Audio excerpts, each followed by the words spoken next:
Sasa tuna unabii mwingi usio na mazingatio. Ndio maana unaona watu humu wameishi tu, hata kumwambia katafute kazi, anasema nilienda mahali kule hivi nisijapata.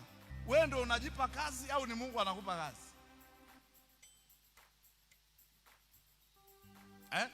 Biblia inasema nafsi ya mwenye bidii itafanyaje? Itashibishwa. Ni bidii gani unayo ili ushibishwe?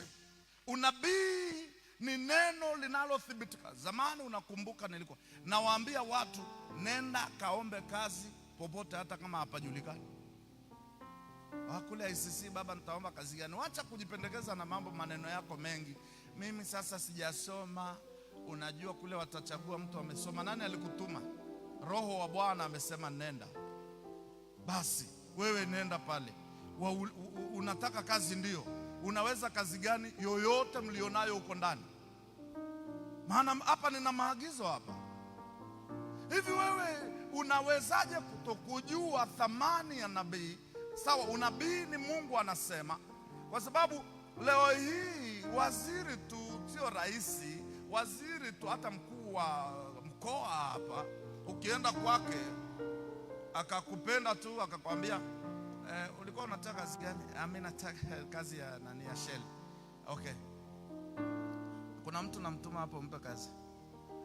Hata apigi, anakuambia nenda shika hiki karatasi mpelekee huyo, mwambie ni mimi.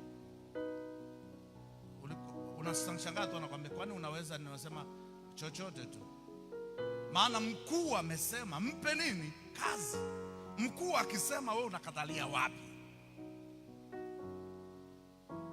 Watu waliingia Afghan kule kwa sababu ya wakuu wa mikoa na mawaziri. Walikuwa wasema nenda kafanye kazi, nenda pale utapata kazi, nenda barua yangu, nenda unapewa. Hakuna mtu anazuia, maana imetoka ofisi kuu.